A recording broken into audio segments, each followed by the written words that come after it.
Now, as we were looking at pulling this event together as part of Tech Week, we were reflecting on the conditions we've all been through in the last few months and what folks were experiencing, and we'd all been through sort of the crisis phase where our minds turned to just how do we keep operating, and now we're a bit more into the recovery phase, hopefully not too far away from the thrive phase, but definitely in the recovery phase.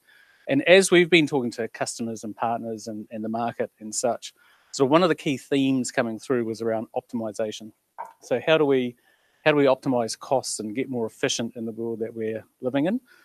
Some of us had suffered revenue losses, so we've had to make changes from a cost-based perspective. Some of us carried on as normal, and some of us were even busier. And in those cases, it was, how do we move faster and maybe do more with the same or less? So those were the key themes coming through. And often we will talk about it from a customer engagement or a CX perspective, but also the other side of the equation is more at the back end around integration and so forth.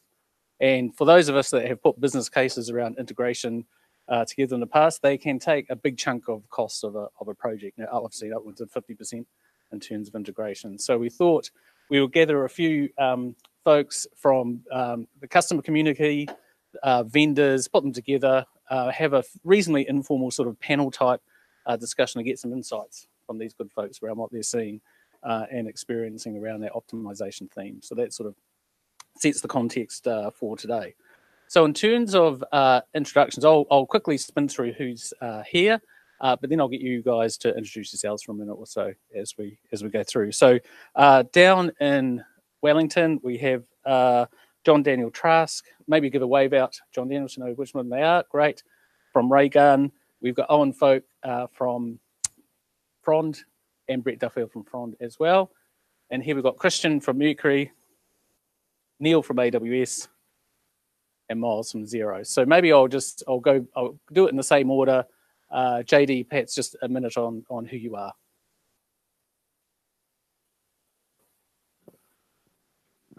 Sorry, not very good with technology. My name's John Daniel. Everybody calls me JD. I'd first like to pass on my apologies from Zeng, who was meant to be here, is far smarter than I am, but I'm filling in for her as there's a bit of a family emergency there. I'm the co-founder and CEO of a company called Raygun. We build tools to help software teams better connect their code to their customer and improve both the performance and remove bugs and generally make the experience with software a lot better. We're entirely hosted on AWS ourselves, and we provide a service that we deal with billions of API calls every single month. So we're very much a high volume consumer of data and always looking to cost optimize ourselves. So I can kind of speak from the standpoint of both wanting to ensure we have good margins and the conversations we've had with some of our customers, like say Domino's and Avis and that around the world, on how they've been looking at some of these new technologies. So thanks for having me. All right, so my name's Owen Fowke. I'm currently the Fronde practice lead for AWS. I've been in the AWS space now for about 5.5 years, and yeah, very, very passionate about the cloud, cost optimization, integration, and serverless in particular. Hi everyone, my name is Bret Duffield and I'm the head of design and delivery here at Fronde. So I have a team of technical experts and delivery people who are looking after AWS, and serverless is a big part of their world. So for me today is a bit about learning and understanding how this is being used by our clients. I'm fairly new to Fronde as well, so it's actually an opportunity for me to kind of understand a little bit about this. So that's me. Thank you. I'll go now to Christian.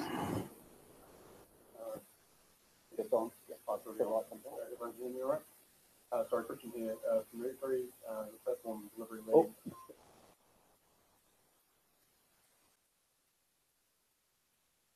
Red is good. Just give me a quick wave if you can hear me in Wellington. Cool, great. Cool. Okay, Christian Wood here, platform delivery lead for enterprise within Mercury. Got a lot of applications under my portfolio, Globebug platform that we partner with Fronde in particular. And probably Fronde is, probably Globebug is our most integrated space with AWS technologies. We use it a lot for hosting and a lot of other areas, but Glowbug is very much native to the AWS platform, and so that's where my involvement is there. Hi, Neil Webster. I'm at AWS. I run the software as a service business there, looking after customers like XERO and Raygun.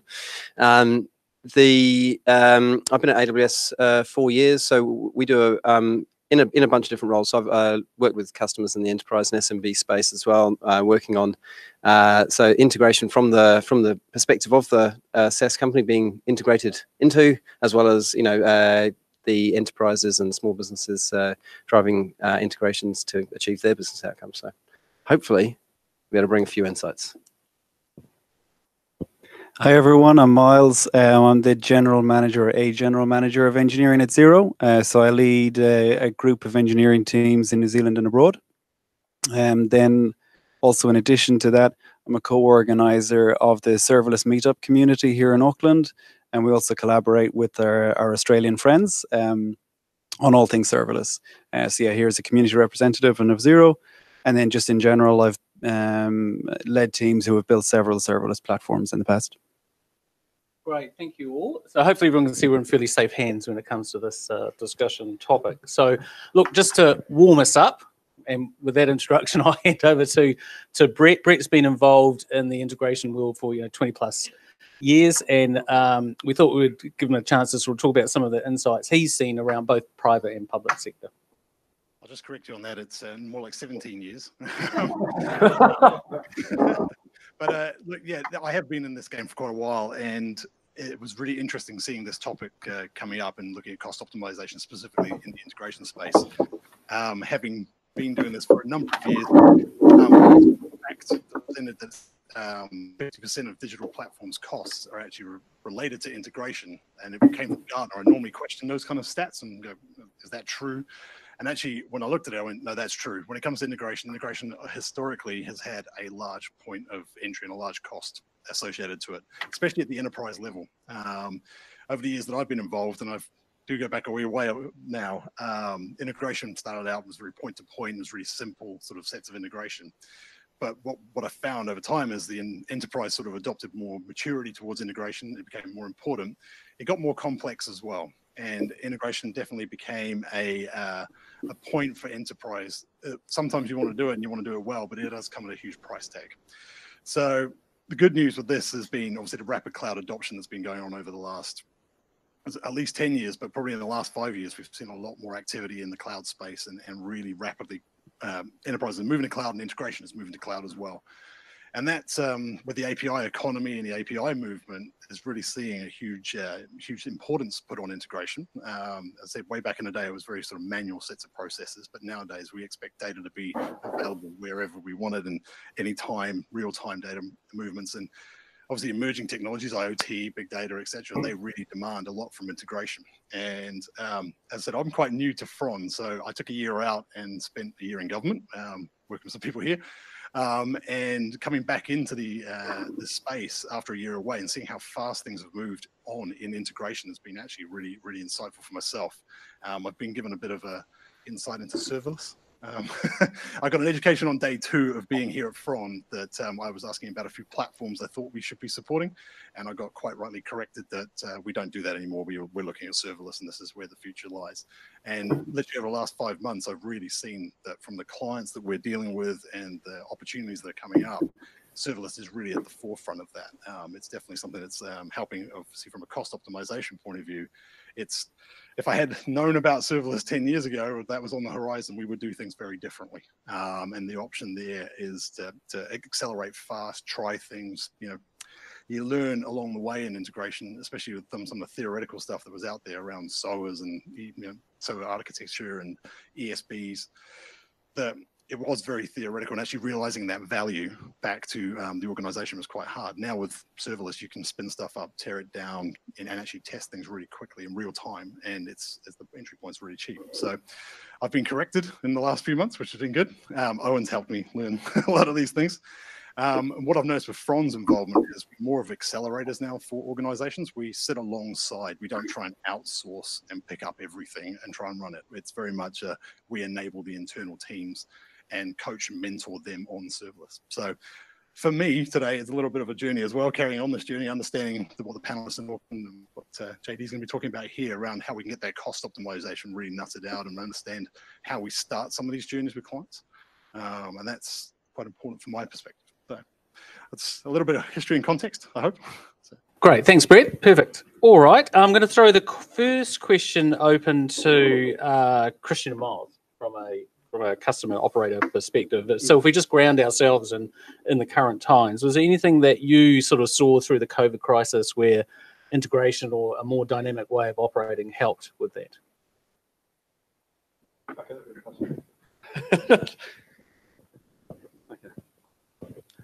So one of the big things, not directly related to COVID, but actually moving to serverless technologies meant that we're able to retire one of our existing integration platforms.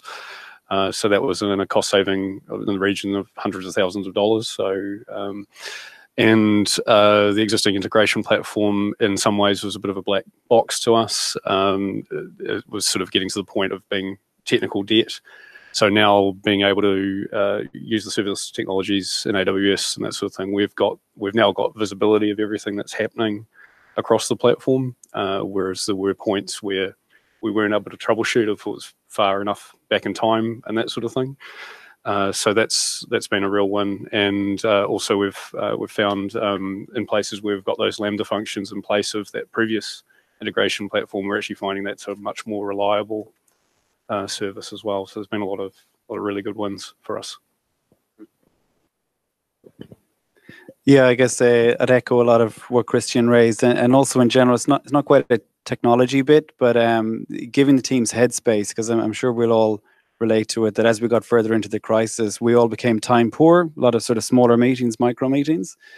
The same thing happened with engineering teams, and so the bits that started creaking in the system, as you can imagine, Xero is a big organization, and there's quite a history of sort of old and new technology.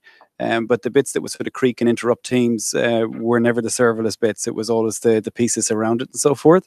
And so it sort of it's almost like you have to take a step back and look at what's not happening or what's not causing problems in terms of what serverless brings to the table. Yeah. Great. And staying with you, Myles. So in terms of, Xero's seen some pretty phenomenal growth globally and in terms of product set and so forth. How have you seen some of these techniques and tools help with that growth and scalability? Yeah, no, disclaimer, I just joined in March, a couple of days before we went to lockdown. Yeah. However, I have the fortune, and Isaac is in the room as well, of working with one of the groups who has been at Xero from the start, from its actual inception in Wellington. And so we've picked up a lot of the backstory along the way. I guess as Xero grew and the customer base grew, so too did the technology options that are available. And of course, you would never sort of implement it the same way now as if you could go back in time. What we're seeing now, particularly with integrations, sort of line of business integrations, or even sort of how we actually run as an organization, is just stick to your knitting and focus on making the integration footprint as small as possible and focus on the business value, and drop as much of the sort of orchestration or extra plumbing work baggage that you might want, because you optimistically go into it, thinking that this is what we need to do with this company. But optimism can often be the enemy of an integration, because both parties will sort of flex and change their opinions on how the integration needs to work, and change is inevitable. And so the more sort of micro, to an extent, you can make that integration, the more flexibility both sides have to adapt to changes. Yeah. So on a similar theme, and I'll throw this open, so just we'll progress around the table in terms of what people have seen in terms of helping make business cases positive for integration, and particularly around serverless. Who would like to start with that? JD, okay, floor's yours. Well, firstly, I mean, I have the benefit of being the chief executive of Raygun, and so business cases kind of have to make it past me. And so I might be speaking a little bit differently to maybe how you find it a conversation in government or some of the larger organizations, but you've always got to tie it back to that customer value, right? You mentioned the business cases at Xero, and to me, the value always goes to the customer. One of the other things around serverless that's been interesting and sort of tying back to that point about COVID is we saw, you know, a section of the software industry basically disappear overnight, which was sad. We saw a set of them sort of maintain, and we saw some of them absolutely explode in demand. And I'm not saying that you couldn't build scalable software in the past, but the idea that you are leveraging the folks that were already eagerly adopting serverless technologies could kind of ride that wave, similar to the point being made about Xero, and that those were the areas that didn't creak. And so I sit on the board of a company that's not yet at the serverless or even auto scaling level, and they exploded in volume, and it was a huge nightmare for them. So in a way, you're also talking about what ifs in that business case, you know, and right now, let's knock on wood, there's not going to be another pandemic soon, but you could probably hang a whole lot of value on, hey, this was something we didn't expect. This is how it can affect our customers, could have destroyed our business. The potential value of that is huge. You know, we need to look at this. I don't think that, pardon me, that the costs necessarily, that they get driven up by some of the newness of the technology. And that's what I really liked about what you were saying, Bret, is that the serverless space is still relatively new, and there's so much new stuff coming into this. And I'll say from like Raygun standpoint, we get a lot of customers asking about our support for Lambda.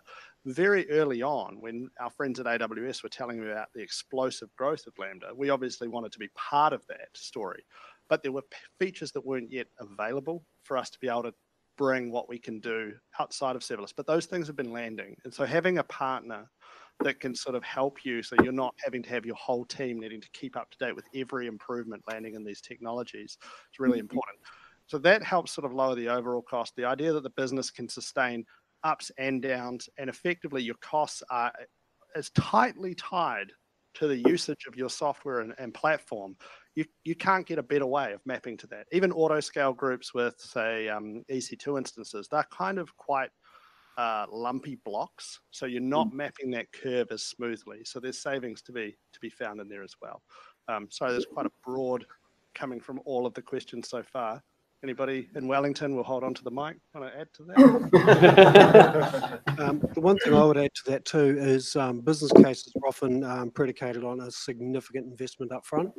One of the things that serverless does enable is the ability to experiment very, very quickly at quite a low cost. So there's a lot lower risk to an organization. So if you do experiment and it doesn't take off, or you know, it bombs altogether, then you don't actually have a big investment tied up in a significant amount of infrastructure that was required to deliver that experiment. All right, we'll move to Auckland. Am I on? I am.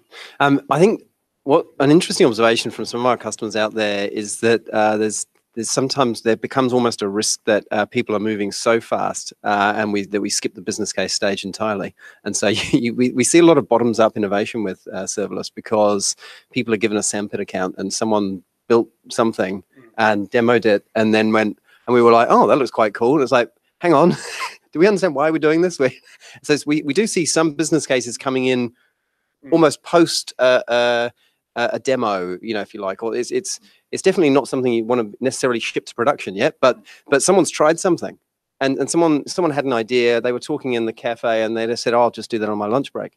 And how about this? And we're demoing it. And I think there's an opportunity to have that kind of real bottoms up innovation and kind of empower the whole team to try things, because it is so.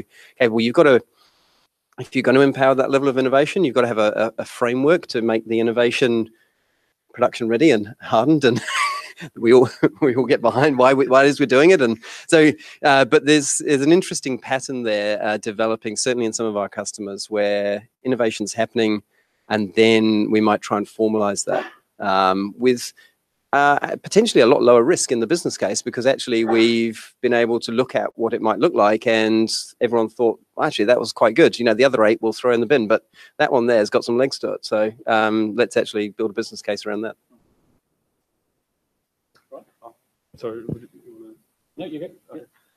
Yeah, so I mean, a real critical part has been really just getting that really good, open, trusting relationship with all the business stakeholders. And you know, it's very easy as technology people to be like, oh well, you know, this is going to be reliability improvements, security improvements, reduction of risk, and all that sort of thing. But also being able to speak to the business in their own language and being able to articulate those sort of concepts and build that level of trust with your business stakeholders, and really work through and understand you know, the business impact and where integration can improve those experiences for your internal customers and your external customers. I think just having that relationship with the Glowbug team internally has made a really big difference in terms of being able to get those business cases across the line.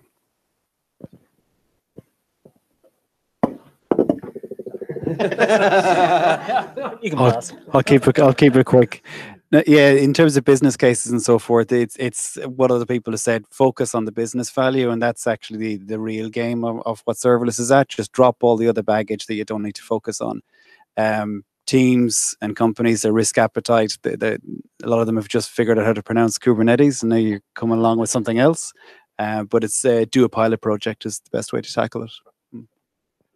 Okay, next question. I was going to ask the vendors, but I'll throw this open to everyone to answer, and maybe we'll do the same thing. We might start in Wellington and then head north. But what are the common themes that you're seeing in terms of project success or failure once deployment actually starts?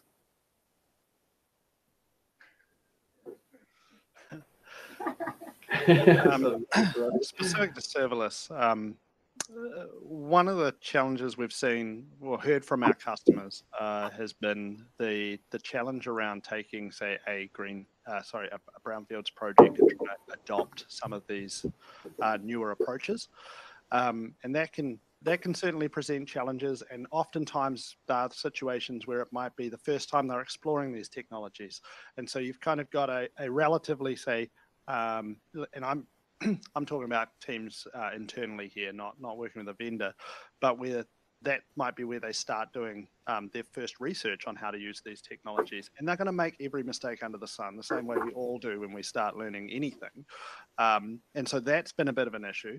Or they may do a greenfield thing that actually looks really successful, but they've kind of managed to avoid so many of the things that would trip you up on a more sophisticated brownfields type project. So that's a big one that stands out for me. There's yeah, I could keep going forever, so I'm just passing. So I suppose a lot of the customers I'm speaking to, they're trying to figure out where they start with a lot of these things, and understanding the realization that they can actually start small. And actually then build the velocity as they go, and they don't have to do these massive big projects.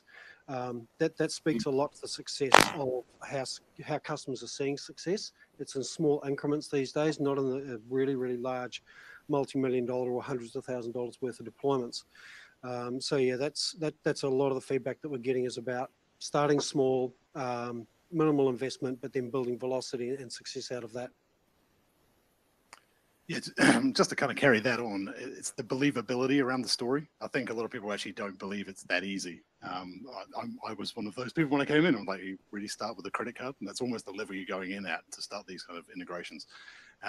Traditionally, you would be starting off with $100,000 as a starting point, and it costs you a lot to just get going. You need the architecture teams on board, and you need everybody kind of buying in. Whereas this is an empowered development sort of driven activity. And it's really good to see it from a grassroots, as you're saying, sort of bottom up feeding this, and converting that to making sure people above actually believe it. That's the challenge, and that's going to be a challenge probably from a vendor perspective more than anything to actually show, but we can actually witness it, which is good. So I'll just add to that.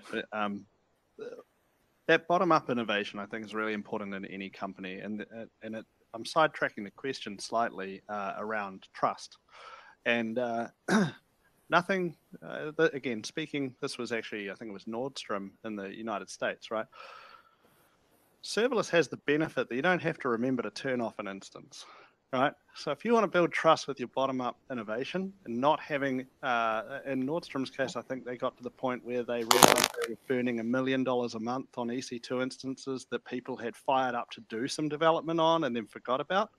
Serverless lends itself to kind of quick experimentation, but it also stops billing you when you stop using it, which really helps build that trust inside the org. It's not the bloody developers spending all this money.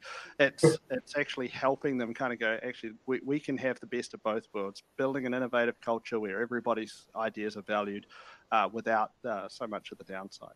So, Jeff didn't get rich by having servers turning off, though. I think maybe we'll start Myles and head to the right.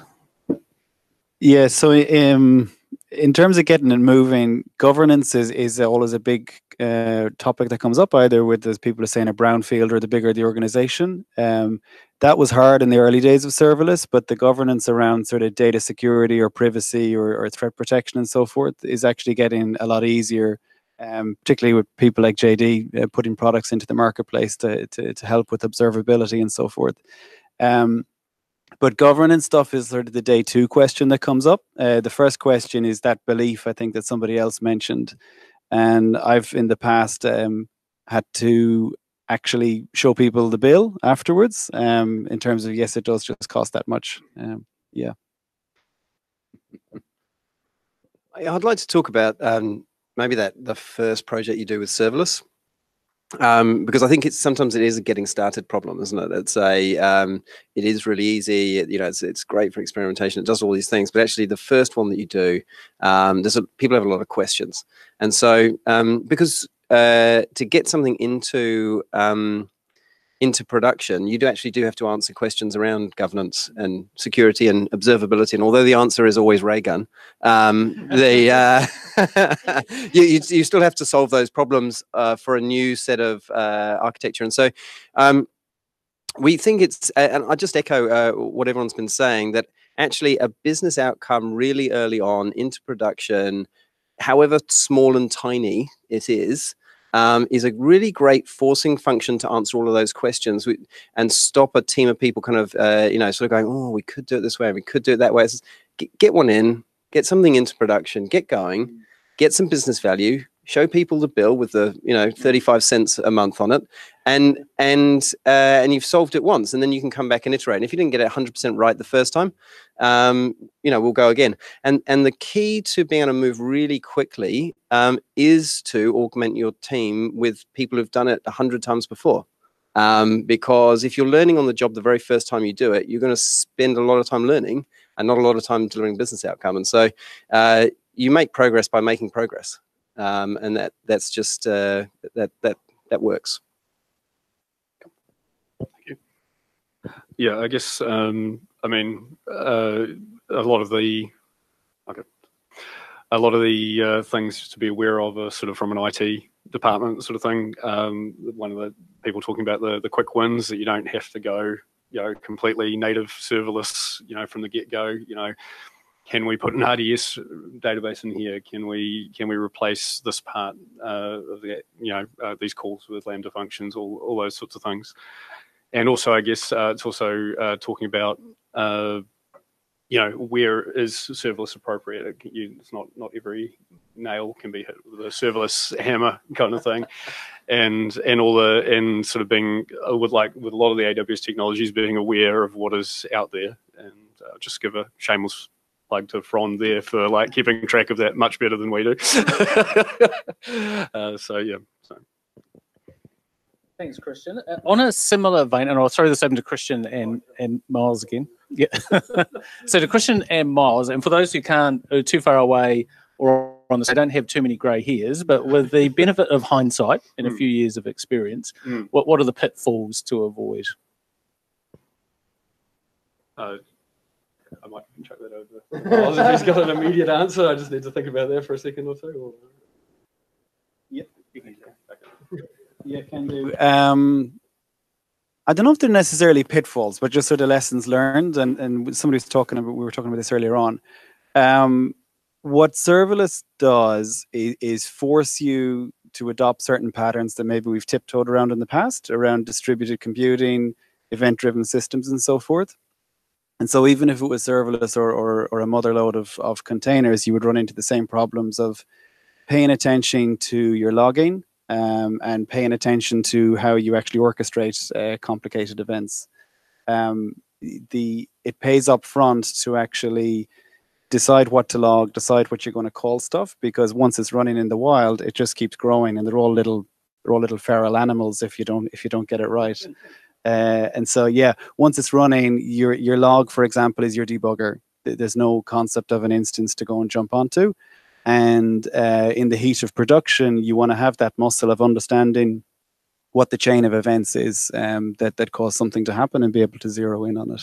Yeah, so observability, I guess, and thinking twice about what you call stuff, so that when you see it pop up, it actually implies what that thing is supposed to do. Right. I've had a second to think about it. Thanks. Yeah, we actually our serverless transition went really well, so it's sort of hard to immediately come up with pitfalls, which is a terrible problem to have. But yes, it's very much that sort of thinking about it differently, that you don't have a server and you don't have logs that you can jump in on and go, okay, we have had a problem, how do we go back on that? And it's very much that operationalizing it and making sure that you've got that visibility, especially once you're out of project mode, that the operation teams have that visibility, and if things are going off the rails, how do you monitor that? What are the constraints? What are the things you need to be aware of? This is normal behavior, this is acceptable. What is unusual behavior? Can you build in those, think about building in those limits when you set up services and that sort of thing. So Do your operations teams like it now? Are they? Oh yeah, yeah. There's a bit of adjustment, but yeah, I think I mean we're seeing a better performance and more reliability. So generally that goes down well in an operational space. So yeah. Great, thanks. An addition from Myles? Yeah, I'll just add one. It's a good point about the operational team. So one other thing that we found a lot is that if you're going into a brownfield situation, that say serverless lets you scale quite rapidly, but if you have a traditional piece of that system, usually the database, you have to treat that as like a sort of a school zone and slow down, and usually the serverless system will overwhelm it if you don't think about it in advance. Great, thanks. All right, next question is sort of back in the mode of trying to sell or promote this activity within the business. So there's a business case on the table, you're in front of the C-suite or the board, convincing of the benefits and so forth. What are some of the lessons learned around how do you tell what is quite a complex story, new technology, and get the buy-in of the C-suite or board to invest in the future? So maybe I'll start with Wellington again, and we'll do the head north. Right. Well, I'll start by saying, I'm quite a nerd. I like the technical detail, but one of the big challenges, and it's been touched on here, is that communicating to the business in the vernacular that they understand. And so I almost feel like if you're talking too much about the how, aka serverless, you're probably making a mistake if that's getting to the board level. It means you've got somebody like me that's too interested in the detail.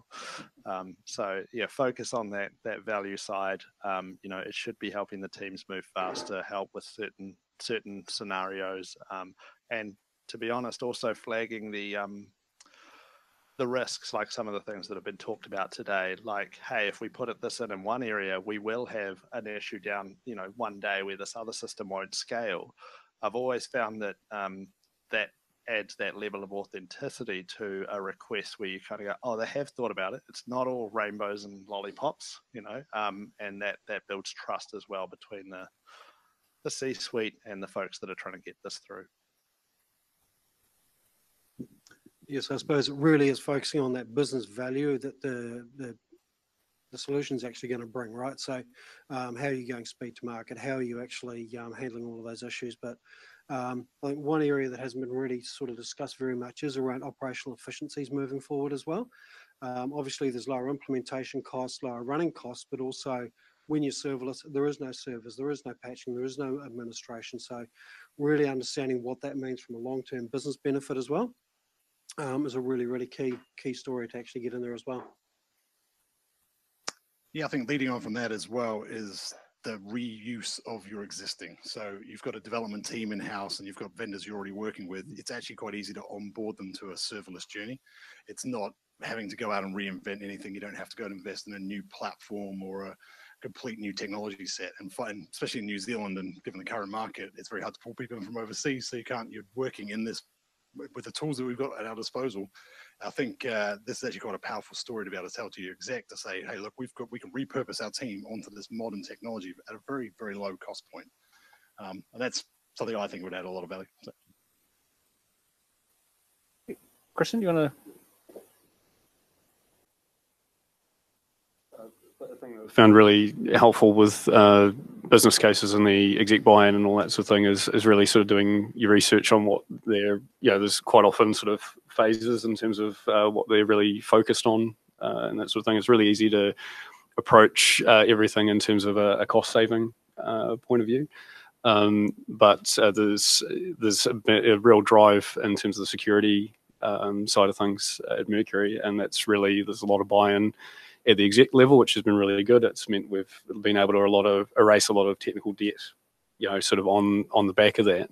But really, sort of in the serverless space, where you've got much reduced attack surface in terms of you don't have those servers there that can be compromised and that sort of thing. I know it's not a panacea, but you can sort of pushing that aspect of that actually led to a lot of success for us. And it was just sort of being aware of like, we are going to get cost savings, but there'll be security and risk benefits and that sort of thing. And then also having that sort of really sort of in-depth knowledge of the business impact, being able to sort of bring all that to the table.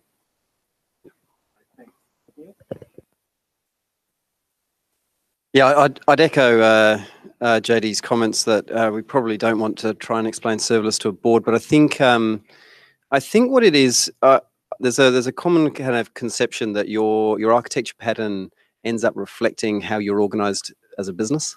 And so when we do big monolithic waterfall projects, we end up with big monolithic waterfall applications, and they don't work. And so I think personally it's part of the shift to agile and this shift to continuous improvement, continuous iteration. And I think that's a conversation you can have with an exec team and a board. So if you say, well, actually in our business, we've identified that customer satisfaction is a fundamental challenge in our business, and we need to lift our NPS score. And the way that we're going to do that is having a program of continuous innovation around our customer experience, about every day, every week, every month, solving customer experience problems and creating new, really great customer experience delights, and that's going to drive NPS. And the way that we're able to do that is by iterating in an agile way and iterating in a way that supports that. And this is a technology platform fundamentally that's going to support an agile continuous improvement program against customer experience. I think they'll understand that. I think it's a technology paradigm that's lining up with how we're trying to change the way we do business. Great, thanks. Yeah, for me personally, experiencing in previous role, convincing the board the best thing that worked is a really good demo. Really good demo, and then but wait, there's more. It's actually because they'll ask, okay, that was really impressive. You solve a business problem, something that's important. How long until we get it into production? And they're expecting you to suck your teeth and give a huge, big estimate, but you can say, actually, we can do it next week. Then they'll come in with the questions, and to JD's point, you might have to then explain it to the doubting people as to how it actually works. But yeah, just solve a problem and solve it quickly. Great, thanks, Myles. All right, next question. Hang on to the mic because you're coming up next. Quick fire round. I'll just spin around the forum here to just what are the top 2 or 3 benefits that you see from serverless or this type of integration technology? And it's okay if you repeat because there might be some common themes that you don't have to come up with something original in each one. So. Yeah, so the default answer is supposed to be the cost, and it is phenomenally cheap. But the real thing is the opportunities that it gives to the team. So if you actually have a team that adopts serverless wholesale, their conversations go a lot more in balance back to the business problems instead of sort of operational pain and woes and stuff like that. So to me, biggest benefit is headspace for the team to focus on innovation, and secondarily is the financial benefit, which can't be disputed really. Yeah, I'd sum it up as lowering the barriers to experimentation, just reducing the cost, reducing the risk. If you set it up well, and there's a couple of other things that go along with that. It's not just serverless; it's getting your data governance and things like that right, so that people have access to the right amount of data to be able to drive those experiments in a distributed way. But that's it can, if you organize it correctly, it can really kind of light a lot of fires. Yeah, I guess I'll just try and mention a couple that aren't cost saving. The resource allocation is a big one. Not having to worry about right sizing your EC2 instances and that sort of thing is nice. You're not worrying about being on the right version of them or the right size and that sort of thing. The operation, removing the operational pain in terms of OS and patching around there. And in the case of the databases, the application patching. And once again, I'll keep hammering the security aspect is just having that reduced attack surface again. Without the server there, you got less to compromise. Great, thanks. Next in our vision is Bret. Yeah, really obviously cost, put that out there. I would say it gives us a lot of freedom as well. So, I mean, it frees up people, resource, it gives you ability to be really agile with that freedom as well and really kind of adapt your business that a lot of the legacy integration approaches that I've been used to over the years really weren't able to give you. So yeah, I think it's a new future that everyone's got to buying into, and freedom is a key part of that. It's opening up the estate and the enterprise.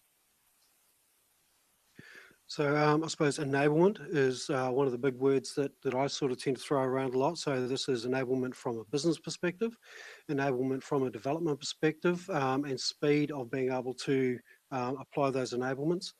Right across the board, from obviously everything from Lambda, where you need to be a developer to be able to access these things, across to some of the items which we might not consider to be so serverless in the integration space, but the managed services directly from AWS, where you can actually start plug and playing those very, very quickly. And just to reiterate, lowering that barrier to innovation and adoption.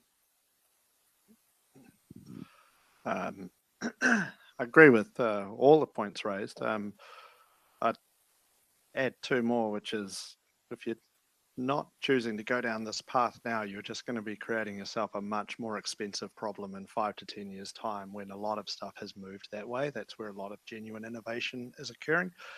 And the second strength I would add is that around that innovation point is I don't think as users of this technology that the market has fully explored the potential. And an example of this is maybe around your API story. And I've seen that this is something we're sort of kicking around a wee bit at Raygun for how do we provide an extension story for the platform? Because, none of us can build everything, but how, and the traditional thinking was we provide some APIs and they do some stuff.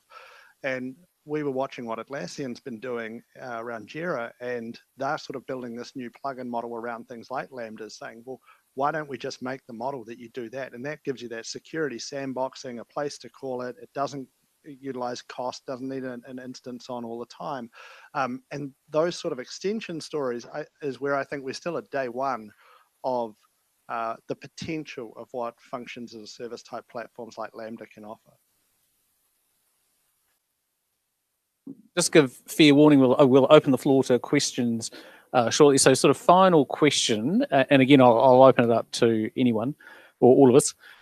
In terms of thinking about the future, where do you see the future lies, either from a technology perspective or operational, or from a customer and engagement perspective? So a fairly broad perspective there, but how do you see this future shaping up? Who would like to? We'll do it randomly. Who would like to go first? I'll go, John. We're seeing a huge opportunity in that customer experience space and customer service space. We're seeing a lot in contact centers in particular. We had We had an energy utility company during COVID have to, within the space of 10 days, move an entire contact center into the cloud, and to be able, so that they could answer calls from home because we weren't allowed in the office. And so what's amazing about that is the ability to start integrating various different systems to create personalized customer experiences. So, if you're calling a contact center from the phone the company has logged in Salesforce, you should have a personalized experience. You should be greeted by your name. We should know who you are.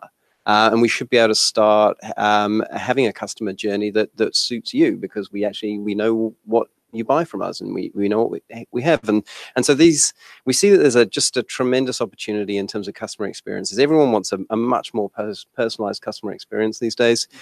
We expect a more personalized. I have my profile on Netflix and it has my stuff on it, and it does not have my kids' stuff on it.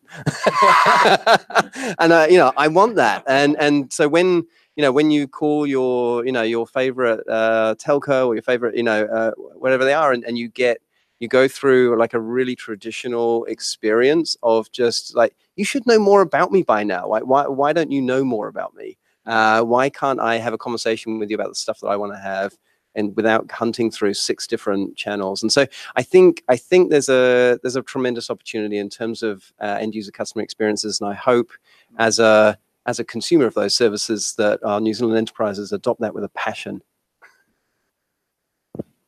Nice, what he said.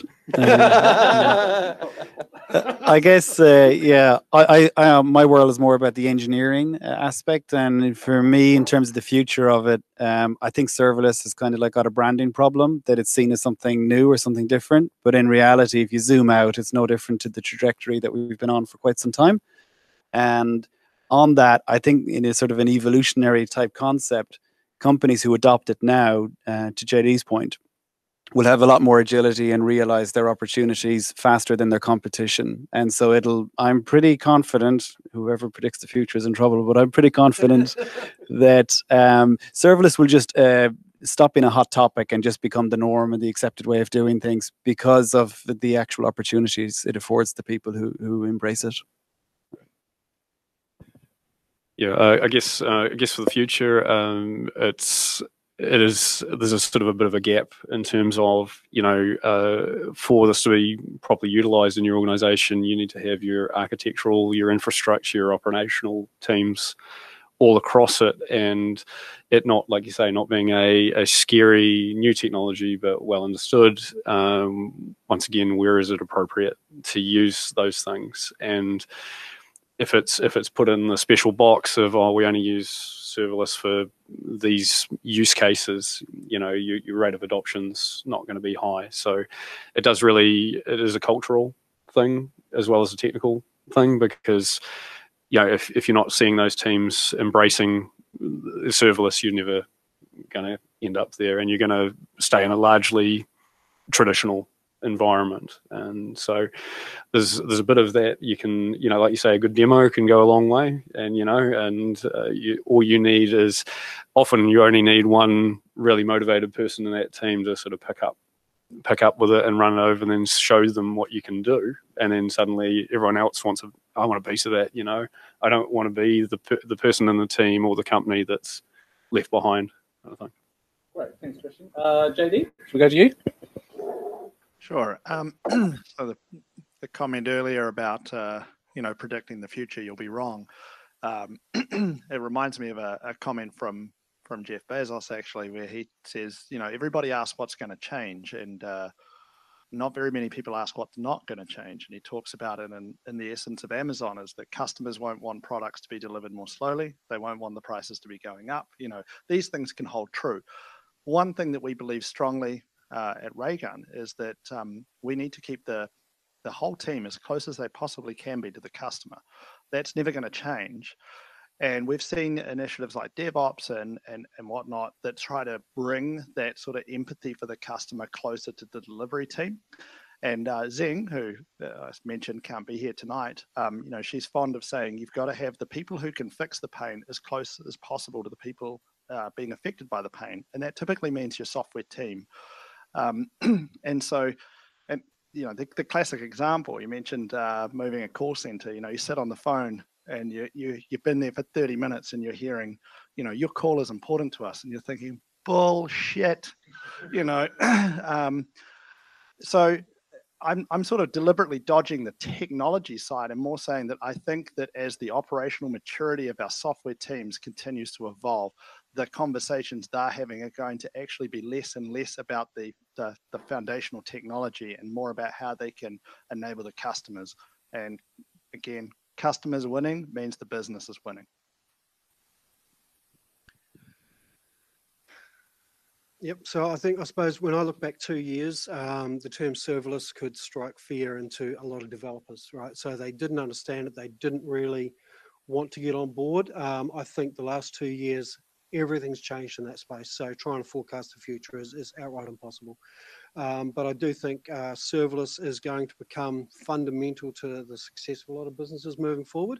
Their cost models, their approach to business, how close they are to the customers, just to reiterate, and how quickly they can actually get to market and get that competitive edge. It's going to be absolutely critical for any business to be able to adopt successfully. They also discovered how horrible Kubernetes was to work with. Nice. Look, I'm with everyone here. Actually predicting the future is really, really hard to do. But one thing I have seen in the last 4 or 5 years is the API movement came in, and then there's this movement towards microservices. And I'm thinking most enterprises are going to break down their problems, and they're going to become a lot smaller and a lot more compact, and they're going to try and deliver a lot more value quickly. And I mean, that at the end of the day, that's what serverless gives us, that ability to spin up and tear down if it's not working very quickly. So yeah, to the point of having people, the pain reliever nearer the pain, that's exactly what's going to happen. I'm seeing with all the customers we're dealing with now that they like to be on a trajectory which gets them off and running and can keep going and breaking that down into smaller chunks. I think that's going to be the future for all of us. It's not going to be big bang statements of work anymore. It's going to be smaller engagements and smaller pieces of work with our clients. So that's me. Great, thank you. All right, so we'll just move to the segment now where we open the floors for questions. So as they come in, probably just put up your hand if you'd like to answer it. Don't feel compelled for everyone to answer. So there's just one main one at the moment that's online, and that's around availability of skills and resources. So just in terms of what you're seeing in the market, is there a shortage or not? So any observations from panelists? To be honest, and this is not necessarily great news if you think it through to its entirety, but there's some really amazing talent on the market right now. Not always for good reasons. You know, there's businesses that are struggling and having to let people go. We've had times in the market where we've seen it really hard to get hold of talent.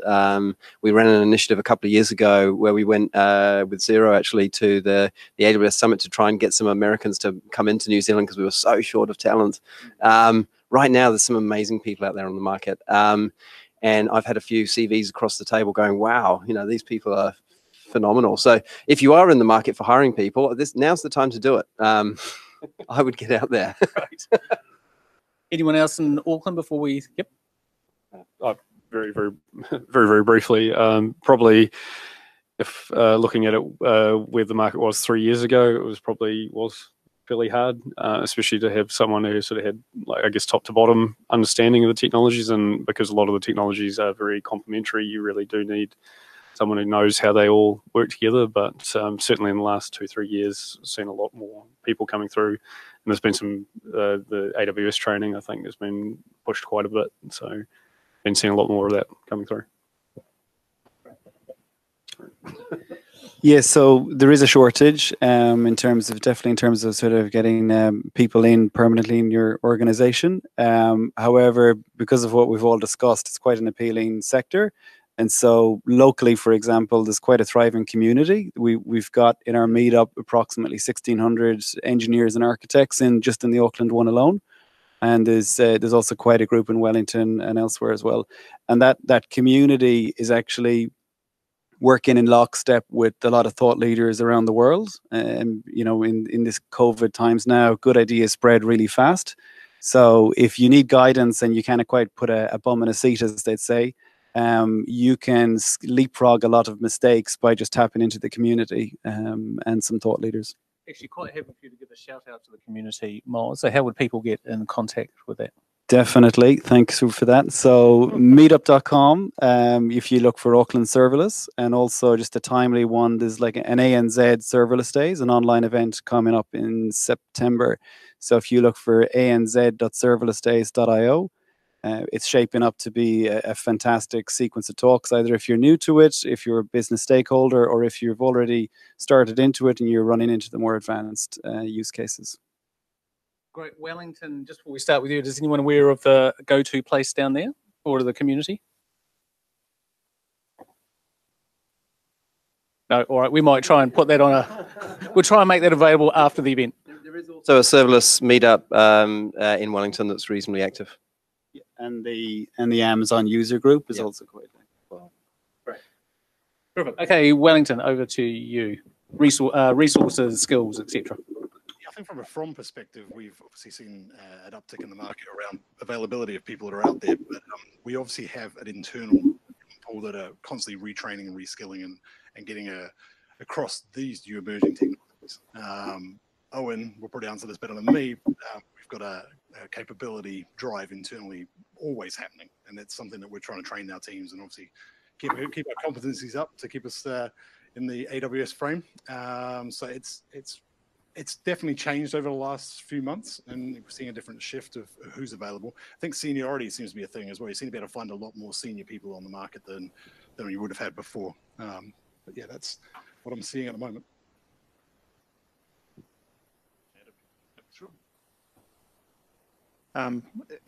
Echoing that same point about there's definitely more people floating around, but one thing that I think we should all be doing is even in these times, we still need more people, right? Which is kind of insane. That when you think back, the tech industry really hasn't actually known a serious downturn since probably the .com bubble burst, which is a bloody long time to have the golden weather, streaming in. So we need to be thinking a lot more about how we get folks into the industry. And one of the things we've been doing a bit at Raygun is we've been supporting programs like Summer of Tech and trying to welcome in more folks into the industry.